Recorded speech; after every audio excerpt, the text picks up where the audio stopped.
If you believe kindness still matters in this world, subscribe to Love, Money, and Secret and leave a comment below. It helps this story reach more people. The silver sedan sat behind a closed laundromat in New Jersey, tucked beside an overflowing dumpster and half covered by shadows from the building wall.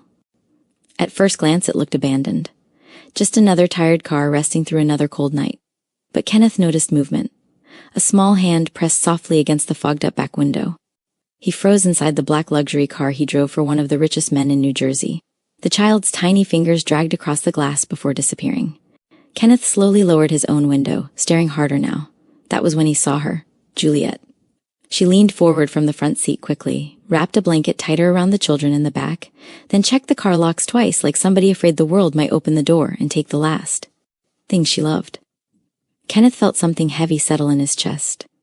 The children were sleeping inside the car, not waiting for someone, living there. Across the street, wealthy guests laughed loudly inside a private dinner party where Kenneth's boss discussed charity donations over expensive wine. But less than 2 blocks away, a mother and 2 children were trying to survive winter inside a silver sedan. Kenneth looked away once, then looked back again, and this time he couldn't pretend he hadn't seen them. A short prayer before we continue. May God protect every struggling parent trying to stay strong for their children. May doors open for families carrying silent pain, and may kindness find people before hopelessness does. If you are going through hard times, may peace, provision, and better days reach you soon. Amen. Welcome to Love, Money, and Secret, where America's greatest stories and life lessons meet creativity and heart.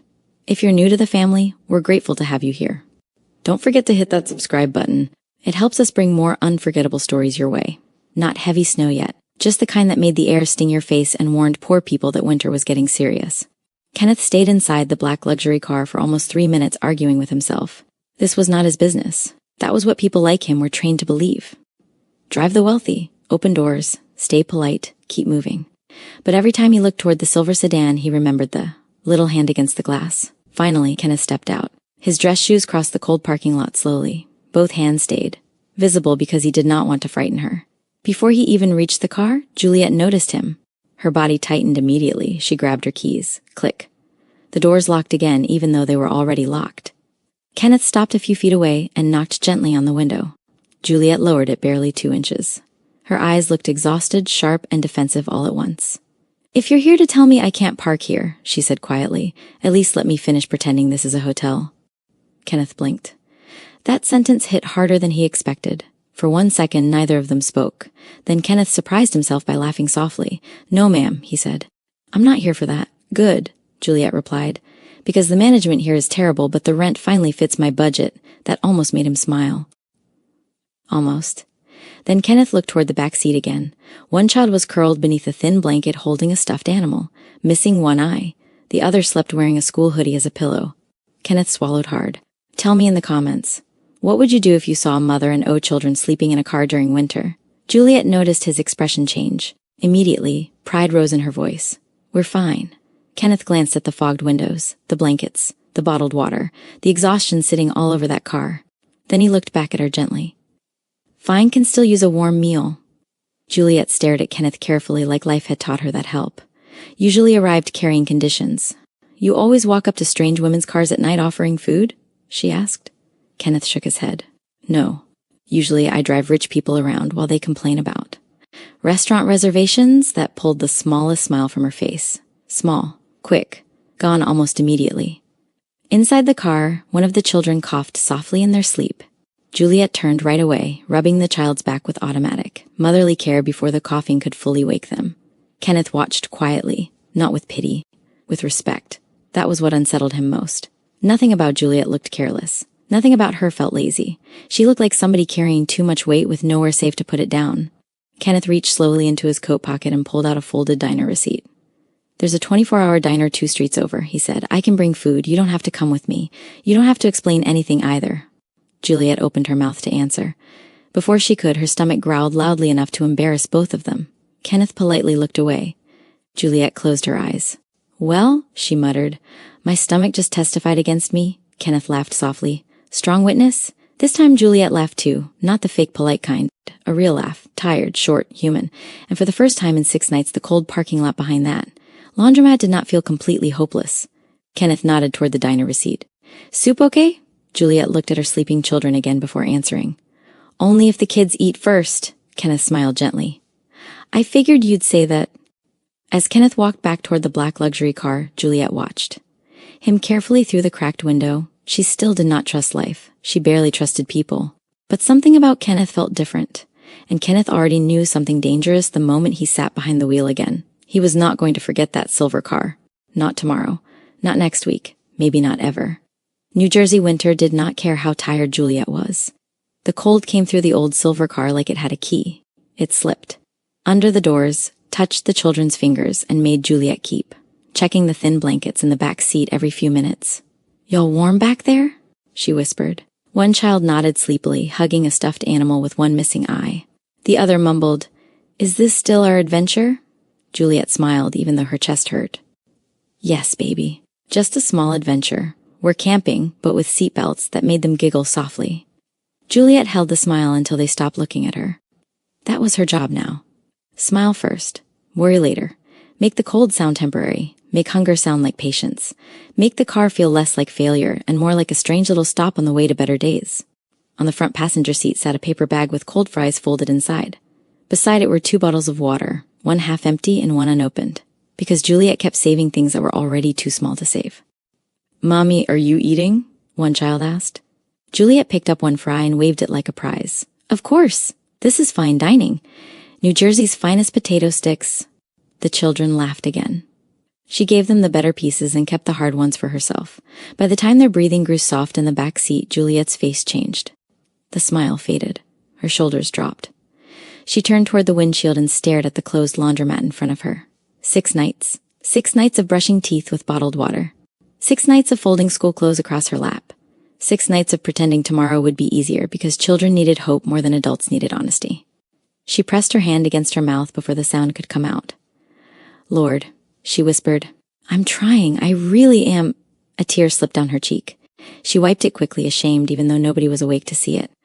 Across the street, a black luxury car waited near a private building glowing with wealth and laughter.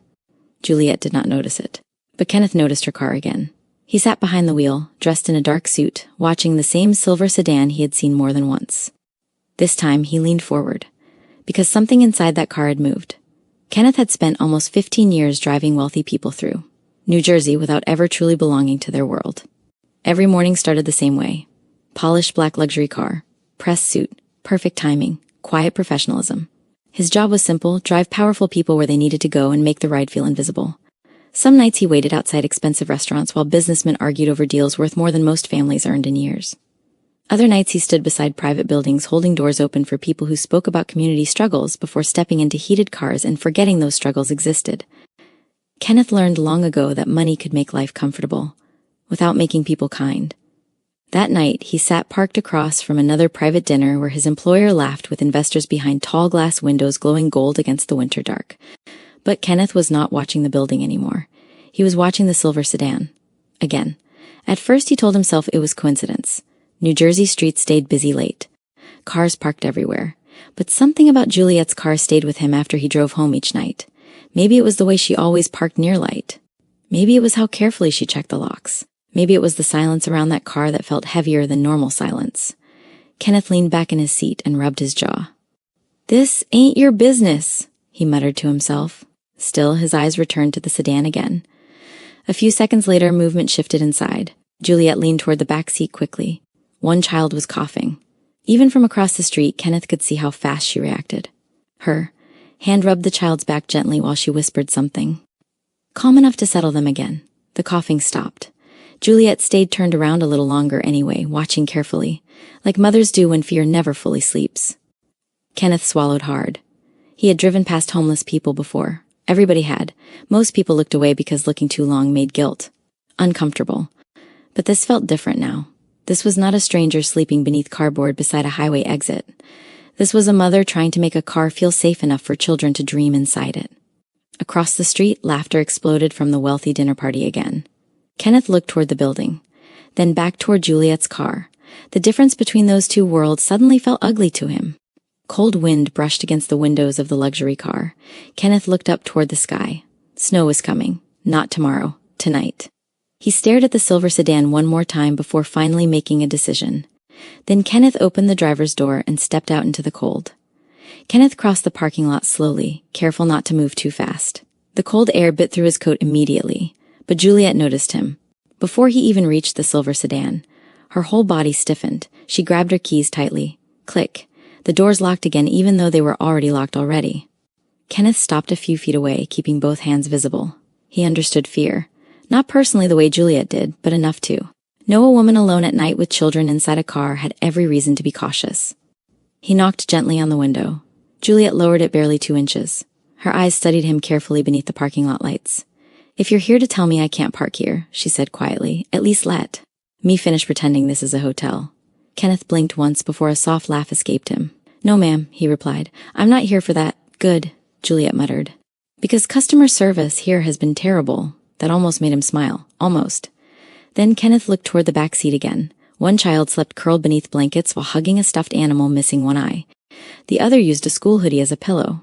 Something about seeing children sleeping inside a car made Kenneth feel suddenly ashamed of how normal luxury had become around him. Juliet noticed the way his face changed. Immediately, her pride rose. "We're fine," she said firmly. Kenneth nodded slowly even though the fogged windows, bottled water, and folded clothes told a different story. "Fine can still use food," he answered gently. Juliet narrowed her eyes slightly. "You always walk around parking lots feeding strangers?" Kenneth shook his head. "No. Usually I drive rich people around while they complain about restaurant reservations." That pulled a quick smile from her before she could stop it. Inside the car, one child coughed softly. Juliet turned immediately, rubbing the child's back with tired motherly instinct. Kenneth watched quietly, not with pity, with respect. He reached carefully into his coat pocket and pulled out a folded diner receipt. "There's a 24-hour diner nearby," he said. "I can bring soup, sandwiches, hot chocolate for the kids. You don't have to come. You don't even have to tell me your story." Juliet opened her mouth to answer. Before she could, her stomach growled loudly enough to embarrass both of them. Kenneth politely looked away. Juliet sighed deeply. "Well," she muttered, "my stomach just testified against me." Kenneth laughed softly. "Strong witness." This time Juliet laughed too. A real laugh. Small. Tired. But real. And for the first time in days, the cold parking lot did not feel completely empty. Kenneth stepped backward slowly toward his car.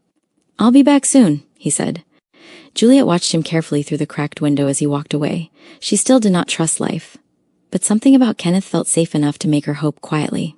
And Kenneth already knew one thing for certain. He was coming back with food. Kenneth returned 20 minutes later carrying 2 paper bags and a cardboard tray with hot drinks. He did not walk straight to Juliet's window like he owned the moment. He stopped near the front of the silver car, placed the food carefully on the hood, and stepped back. Juliet noticed that.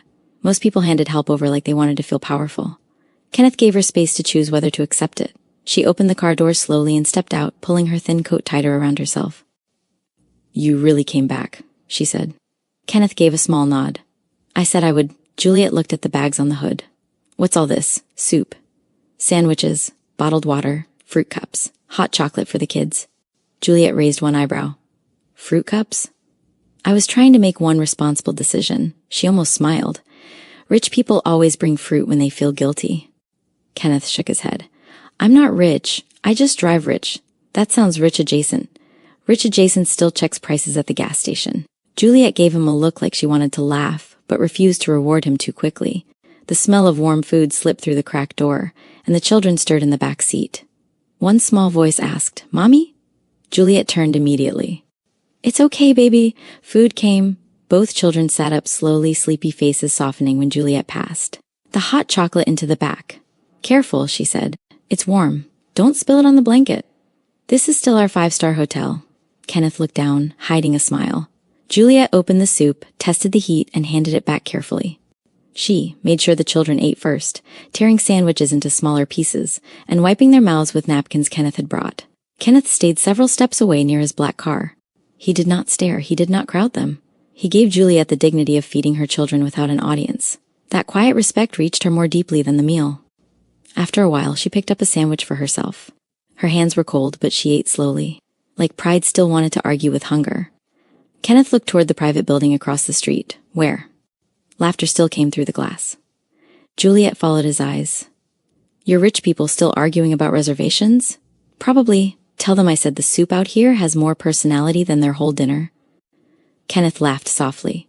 I believe you. For the first time, the silence between them did not feel uncomfortable. When the children finished eating and settled back under their blankets, Juliet closed the door gently and turned to Kenneth.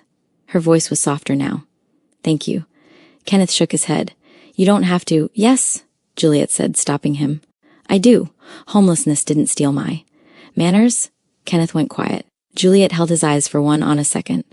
So thank you, Kenneth. Kenneth told himself the food should have been enough. Bring dinner. Help one night. Leave respectfully. That would have been the normal thing to do. But over the next few days, he kept finding reasons to drive past the laundromat. Sometimes he brought coffee. Sometimes bottled water. Other times, he brought information written neatly on folded paper napkins. Church parking programs. Family shelters. Housing assistance numbers. Places with waiting lists shorter than others. Juliet accepted the information faster than the food. She hated feeling helpless more than she hated being hungry. One cold afternoon, Kenneth pulled up beside the silver sedan holding another folded paper. Juliet narrowed her eyes immediately. There you go again. Kenneth blinked. What? You keep appearing everywhere? I'm parked legally. You're also emotionally parked. Kenneth laughed quietly. Juliet pointed at him. See? That right there. You got this strange little helpful face like a GPS that developed feelings. A GPS with feelings? Yes. 1 minute I'm stressed, next minute you appear talking about soup and social programs. Kenneth folded his arms. That might be the nicest insult I've ever received. Juliet shook her head, fighting a smile. Before Kenneth could answer again, the laundromat back door opened sharply. A worker stepped outside looking irritated. You can't keep staying out here, the worker snapped toward Juliet. People are starting to notice. Juliet's shoulders tightened immediately.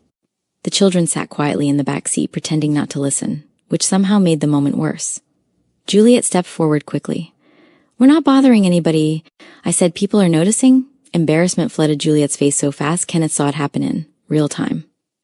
Not anger, not fear. Shame. And Kenneth suddenly hated that emotion more than anything. He stepped forward calmly before the situation could grow worse. She's already making arrangements, Kenneth said gently. Just give her a little time. After a few awkward seconds, the worker sighed and walked back inside, muttering under their breath. You'd be surprised what people say around drivers. Most wealthy. And hearing that sound made Juliet realize something dangerous. The worker looked between them. Something in Kenneth's calm voice softened the tension enough. Silence settled over the parking lot. Juliet stared at the ground for a second before speaking. I hate that, Kenneth kept his voice soft. I know. No, you don't. Kenneth looked toward the luxury car park nearby. People stop seeing us after a while. Juliet looked at him carefully. That sounds lonely. Kenneth gave a small shrug. Quiet can get heavy? Juliet leaned against the silver sedan and exhaled slowly. Well, thanks for stepping in. You would have handled it, maybe, she admitted. But I'm tired of handling everything. Kenneth nodded like he understood more than she expected. Juliet studied him for another second before shaking her head. You really are GPS with emotions. This time Kenneth laughed harder. She was beginning to feel safer when he was nearby.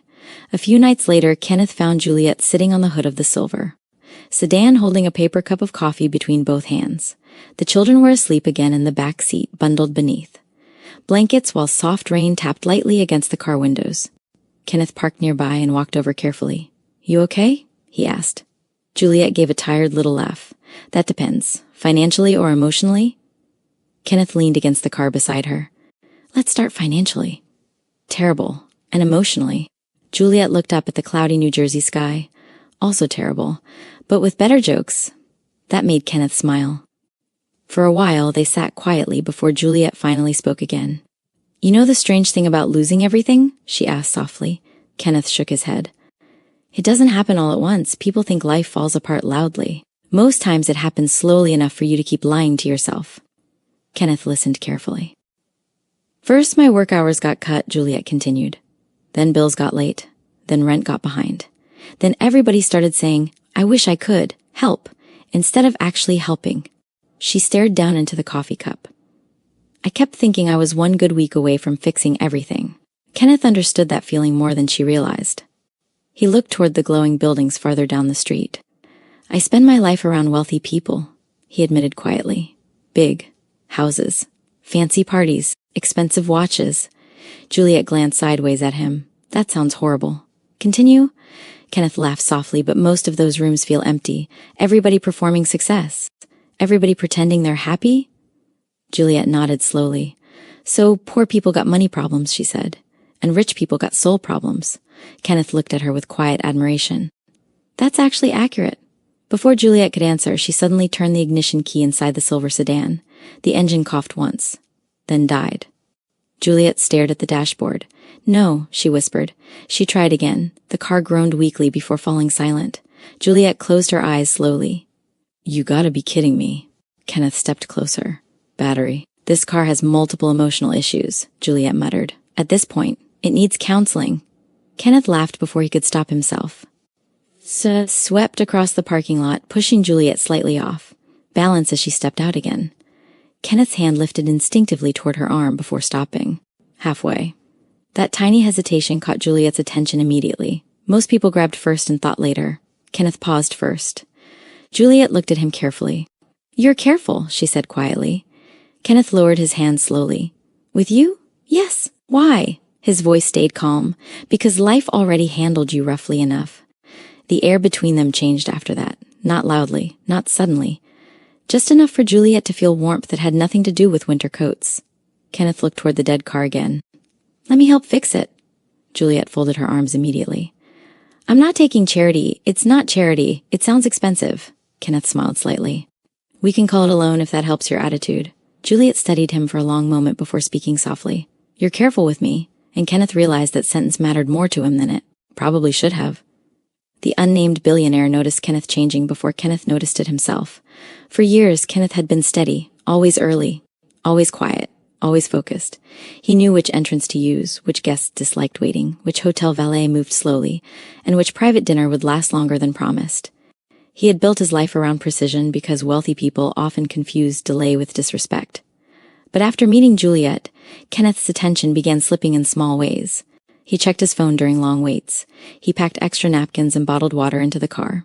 He asked to leave certain events faster than usual. One evening, after another expensive charity dinner in New Jersey, the unnamed billionaire stepped into the back seat and paused. Kenneth was staring across the street instead of pulling away. Kenneth, the billionaire said. Kenneth blinked and faced forward. Yes, sir, you've been distracted lately.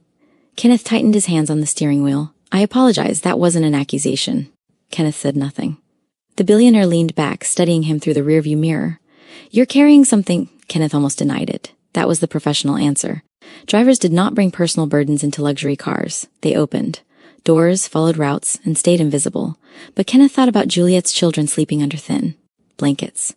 He thought about her broken car, her tired jokes, and the way she still made sure her children ate before she touched her own food. Finally, he said, I met a family who needs real help. The billionaire's expression shifted. What kind of help? Kenneth kept his voice careful. The kind speeches don't fix. Silence filled the car.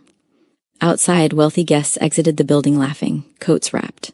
Around their shoulders, drivers waiting at the curb. Inside the car, Kenneth stared at the windshield. There's a mother, he continued. 2 children. She works hard, but work didn't protect her. Rent went up. Hours got cut. Assistants move slow. Shelters don't always have room for families. So she's been sleeping in her car. The billionaire looked out the window. In this weather? Yes, sir. Kenneth's voice grew tighter despite his effort to control it. And she's not careless. She's not looking for pity. She's doing everything she can to keep those children fed, clean, and feeling loved. The billionaire did not respond quickly. For once, he had no polished statement ready. Kenneth glanced at him in the mirror. I've driven past people before, Kenneth admitted, but this time I couldn't keep driving. The unnamed billionaire turned his face toward the window. Across the street, the city lights reflected against the glass. For a long moment, he only stared outside. The unnamed billionaire stopped talking about charity for a few days after that conversation with Kenneth. Instead, he started asking quiet questions. Not public questions, real ones. How many shelters in New Jersey allowed mothers to stay with children together? How long were housing waiting lists? How many working families still slept in cars? Kenneth answered what he knew during drives between meetings and private events. The problem isn't always laziness, he explained one afternoon. Sometimes people just run out of time before they run out of effort. The billionaire sat silently in the back seat absorbing that. A few days later, without telling Kenneth, he visited one of the community assistance offices himself. No cameras, no reporters, no speech. He saw exhausted parents holding paperwork like survival depended on. signatures. He saw volunteers trying their best with limited space. He saw waiting lists so long they looked impossible, and he learned something that unsettled him deeply. Juliet was not unusual. There were other families sleeping in cars nearby, children going to school from parking lots, parents showering at gyms before work, people surviving quietly while wealth moved around them every day pretending not to notice. That reality followed him into his next charity dinner. The ballroom glittered with expensive watches, polished shoes, and speeches about giving back. One guest proudly announced a donation, while waiters carried trays. Worth more than some families spent on groceries in a month. The billionaire looked around the room differently now. Money suddenly felt heavy to him. Not because he lacked it, because he finally understood how easily it insulated people from truth. Meanwhile, Kenneth sat with Juliet inside a small diner 2 streets away from the laundromat. The children were asleep in the silver sedan parked outside where Kenneth could still see it through the diner window. Juliet stirred cream into her coffee slowly. You ever notice rich people love saying things like, everything happens for a reason? She asked. Kenneth smiled slightly. All the time. Juliet shook her head. That sentence always comes from somebody sitting comfortably. Kenneth laughed softly. You're not wrong. She looked around the diner. Old booths, warm lights, waitresses moving fast, people eating quietly after long days. This place feels more honest than those fancy buildings you drive around, Juliet admitted. Kenneth studied her face carefully. You know what surprises me most about you? Juliet raised an eyebrow. That I'm still funny while homeless. That you still trust people enough to laugh. Juliet looked down into her coffee. My grandma used to say broken people still deserve joy? Kenneth nodded slowly. Juliet smiled faintly before looking back up. Truth is, Kenneth, poor people need fixing in the pocket. Rich people add fixing in the heart. She leaned back in the diner booth. Honestly, everybody needs fixing, and Kenneth realized he had never heard anybody explain life more clearly. Juliet refused to let her children feel homeless. That became her mission every single day. Even when exhaustion sat under her eyes. Even when the silver sedan smelled like cold clothes and fast food wrappers. Even when fear followed her quietly through every parking lot in New Jersey. She still made mornings feel normal. Kenneth saw it one early morning before sunrise. He had stopped by with coffee and breakfast sandwiches before work, expecting everybody to still be asleep. Instead, Juliet sat inside the car braiding one child's hair carefully while the other practiced spelling words from school. Use it in a sentence, Juliet said seriously. The child grinned. Mommy needs a vacation, Juliet pointed dramatically. Correct. Very intelligent student. Kenneth laughed softly from outside the cracked window. Juliet looked up and smiled faintly. You're here early, so are you... She shrugged lightly. Children still gotta feel like children. Kenneth stood there holding warm coffee while something deep inside him shifted again. Most people would have collapsed under this kind of pressure. Juliet kept creating softness for her children anyway. Later that evening, Kenneth helped her move bags around inside the silver sedan after the repaired battery finally held enough charge again. The parking lot was quieter than usual. Cold air drifted between them while Juliet folded blankets neatly into the trunk. You know, she said softly, most people stop looking you in the eye once they realize you're struggling. Kenneth leaned against the car. I'm not most people, I noticed. The words came out gentle enough to leave silence sitting between them afterward. Kenneth watched her carefully. No bitterness, no cruelty, no self-pity. Juliet carried pain with dignity that made him admire her more every day. Tone settled him slightly, because admiration was becoming something deeper now, something slower, warmer, dangerously important. Juliet closed the trunk and turned toward him. You've done a lot for us. Kenneth shook his head immediately. I brought food and information. You brought consistency, Juliet corrected softly. That matters. The honesty in her voice caught him off guard. For a second, neither moved. The city sounds faded behind them. Kenneth suddenly became very aware of how close they were standing. Not close enough to touch, but close enough to feel. Juliet noticed it too. Still, she did not step away. That trust meant more to Kenneth than he wanted to admit. One child knocked lightly against the car window from inside. Mommy, are we leaving soon? Juliet smiled immediately. Soon, baby. Kenneth watched the way her entire face softened when she answered. And right there beside that silver sedan, Kenneth realized something he could no longer deny. He was falling in love with her slowly. Not because she needed help, because she remained kind while carrying hardship most people would never survive gracefully. Later that night, while driving through glowing New Jersey streets after work, Kenneth caught himself checking every parking lot automatically, looking for one silver sedan, looking for Juliet, and he could not stop thinking about her. The next morning, Juliet woke before the children and stared at the folded paper Kenneth had given her.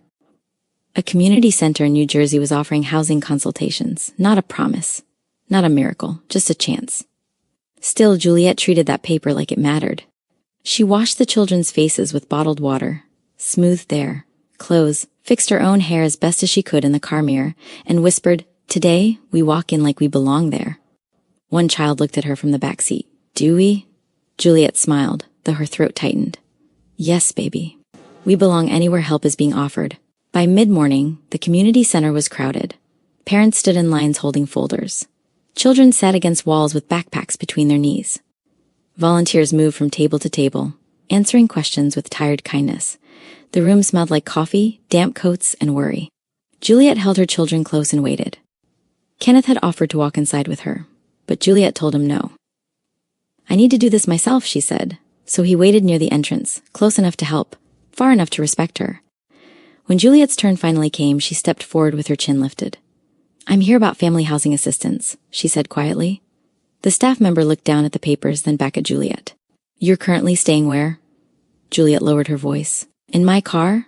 The staff member did not mean to be cruel, but their voice carried across the crowded room. "You and 2 children are sleeping in a vehicle?" Several heads turned.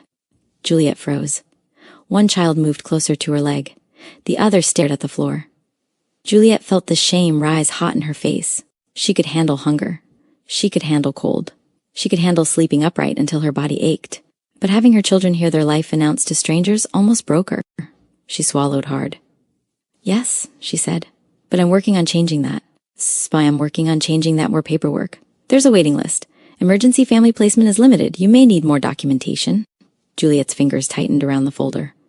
"I brought everything they told me to bring. I understand, but the system requires..." Juliet looked down at her children and forced herself not to cry. Kenneth saw it from the doorway. He saw the way her shoulders stiffened. He saw the children pressing close.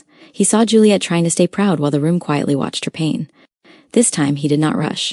He walked in calmly and stood beside her. Not in front of her, beside her. Juliet turned her head slightly, surprised. Kenneth kept his voice low. "I'm here." Juliet hated that Kenneth had seen her like that, standing in a crowded room, children beside her, paperwork in trembling hands, trying not to fall apart in public. But when Kenneth stood beside her quietly, something inside her steadied again, not fixed, steadied. The staff member cleared their throat awkwardly and lowered their voice this time. "We're doing the best we can," they said more gently. "There are just too many families needing emergency placement right now." Kenneth nodded respectfully. "I understand." Juliet stayed silent beside him, eyes lowered toward the folder in her hands. That was when the front doors opened again. The unnamed billionaire walked into the community center wearing a dark coat and simple clothes that looked expensive only if you knew what expensive looked like. Nobody announced him. No cameras followed him. Most people in the room did not even recognize him, but Kenneth did immediately. His posture straightened slightly. The billionaire noticed that reaction and followed Kenneth's line of sight toward Juliet and the children. Then he looked around the crowded room slowly. Parents waiting with tired eyes, children asleep against chairs, volunteers moving too fast because too many people needed too much help. And suddenly the statistics Kenneth described during those late-night drives no longer sounded distant. They looked human. The billionaire walked closer, quietly. He listened as the staff member explained limited rooms, funding, shortages, and waiting lists. He learned families had been sleeping in cars less than 15 minutes away from luxury buildings where wealthy guests applauded charity speeches over expensive dinners. The contrast sat heavily on him. Juliet shifted uncomfortably, unaware of who he really was. "I'm sorry," she said softly to the staff member. "I know everybody's trying." The billionaire looked at her carefully after hearing that. No anger, no entitlement, just exhaustion wrapped in dignity. One child tugged gently at Juliet's sleeve. "Mommy, are we in trouble?" Juliet knelt immediately. "No, baby. We're okay." The billionaire's expression changed at that moment. Not dramatic, not loud, just final. He turned toward the staff member calmly. "How many emergency family rooms can you secure immediately if funding wasn't the issue?" The staff member blinked. "Excuse me, how many?" The room grew quieter. The billionaire pulled out his phone. "Start making calls," he said simply. "Hotels first. Longer term. Placement after." Family priority, the staff member stared at him in confusion. Kenneth already understood what was happening. Juliet did not. She looked between them both, completely lost. "What's going on?" she whispered. The billionaire glanced toward Kenneth briefly before speaking. No child should sleep in a car if resources exist to prevent it. Juliet's eyes widened slowly. The staff member hurried away, suddenly overwhelmed. People around the room began whispering quietly. Juliet looked at Kenneth again, still stunned. Kenneth gave her the gentlest smile she had ever seen from him. Then he looked around the crowded community center and said softly, "I think help finally stopped giving speeches." Juliet kept expecting somebody to change their mind. Even after the paperwork moved faster. Even after hotel arrangements were confirmed. Even after the children climbed into the back seat smiling because, for the first time in days, they were driving somewhere that was not another parking lot. She still expected the world to pull the help away. The hotel stood only 15 minutes from the community center, but to Juliet it felt like another universe. Warm lights, clean floors. A lobby that smelled like soap instead of cold air and exhaustion. One child grabbed her hand tightly. "Mommy, are we really staying here?" Juliet swallowed hard before answering. "Looks like it." The children nearly exploded with excitement when they entered the room. Real beds, soft pillows, a television, tiny wrapped soaps beside folded towels in the bathroom. One child bounced carefully on the mattress while the other held up the small shampoo bottle like treasure. "Mommy, look how little it is." Juliet laughed through the pressure building in her chest. "Don't break nothing," she warned gently. "We just got indoors." Kenneth stood near the doorway watching quietly while the children explored every inch of the room like they had discovered a palace. And honestly, after nights inside the silver sedan, maybe they had. The moment the bathroom door closed behind the children, Juliet finally stopped pretending she was okay. She sat slowly on the edge of the bed and covered her face. The tears came hard and fast. Not loud, just exhausted. Kenneth looked away respectfully, giving her space even now. "I'm sorry," Juliet whispered after a moment. "I didn't mean to start crying. You don't have to apologize." She laughed weakly through tears. "I held myself together in parking lots better than this." Kenneth leaned lightly against the wall. "That's because survival doesn't usually begin until people finally feel safe." Juliet lowered her hands slowly and looked around the room again. The blankets, the heat, the quiet. "I forgot what a locked door felt like," she admitted softly. That sentence hit Kenneth harder than he expected. A little while later, after the children fell asleep buried beneath too many blankets, Juliet stepped quietly into the hallway outside the room. Kenneth sat there holding 2 cups of coffee. He looked up immediately. "You should be sleeping." Juliet accepted 1 cup carefully. My brain forgot how. They stood together in silence for a few seconds. Then Juliet finally admitted the truth she had been carrying all day. "I'm scared." Kenneth turned toward her fully. "Of what? That this disappears. That tomorrow we end up back in that car again." Kenneth answered honestly. "I can't promise life suddenly becomes perfect." Juliet nodded slowly. At least he wasn't lying to her. But then Kenneth spoke again. "What I can promise is this." He looked directly into her eyes. "You won't be standing there alone anymore." Juliet felt something soften inside her then. Not weakness, not dependence, trust. And for the first time in a very long time, being near Kenneth no longer felt temporary. It felt safe. Juliet did not become comfortable overnight. For the first few days inside the hotel, she still woke before sunrise and checked the children before checking herself. She still counted food portions. She still folded every towel neatly because part of her feared that if the room looked too lived in, somebody might decide she did not deserve it. But slowly, life began to feel less like surviving and more like breathing. The housing program helped her move from emergency hotel placement into stable family housing support. It was not fancy, but it was clean, warm, and safe. The door locked. The children had real beds. Juliet had a kitchen table where bills, school papers, and coffee cups could sit without falling into the floorboard of a car. One morning, she stood in that small kitchen making breakfast and whispered, "Look at us." One child looked up from the table. "Are we rich now?" Juliet laughed. "No, baby. We are indoors with eggs. That is rich enough for today." Work returned slowly too.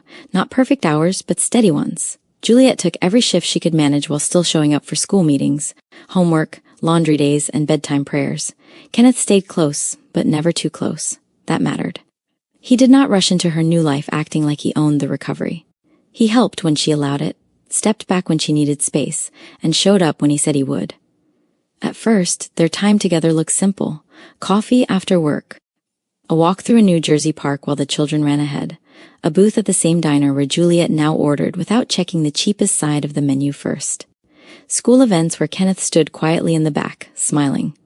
Whenever Juliet clapped louder than everyone else. One evening at the diner, Juliet caught him watching her. "What?" she asked. Kenneth smiled. "You look peaceful." Juliet touched her earrings, a little shy. "Don't say that too loud." Peace might hear you and raise the rent. Kenneth laughed. There she is. Who? The woman who makes jokes before life can scare her. Juliet looked down, smiling softly. I'm trying to stop doing that so much. Why? Because I don't want my children thinking pain always needs a punchline. Kenneth's voice softened. They'll remember your strength. And your laughter. Juliet looked at him then. Really looked at him. For the first time, she did not see him as the man who found her in the car. She saw him as the man who stayed without making her feel owned by his kindness. That night, when he walked her to her door, their hands brushed. Neither pulled away immediately. Juliet smiled softly. Careful, Kenneth. I know, and that was the part that made her heart feel safe. As Kenneth drove home later, he realized he no longer wanted to be just the man who helped Juliet survive one winter. He wanted to be part of every season that came after. By spring, Juliet no longer felt invisible. The unnamed Billionaire support program had expanded quietly across New Jersey, helping struggling families with temporary housing, childcare support, emergency meals, and legal assistance. What started as one emotional moment inside a crowded community center had grown into something real. And somehow Juliet became part of it, not as a symbol, as proof. The community center invited her to speak during a public appreciation event for volunteers and families rebuilding their lives. Juliet immediately refused. Absolutely not. Kenneth sat across from her at the diner, trying not to laugh while she panicked over pancakes.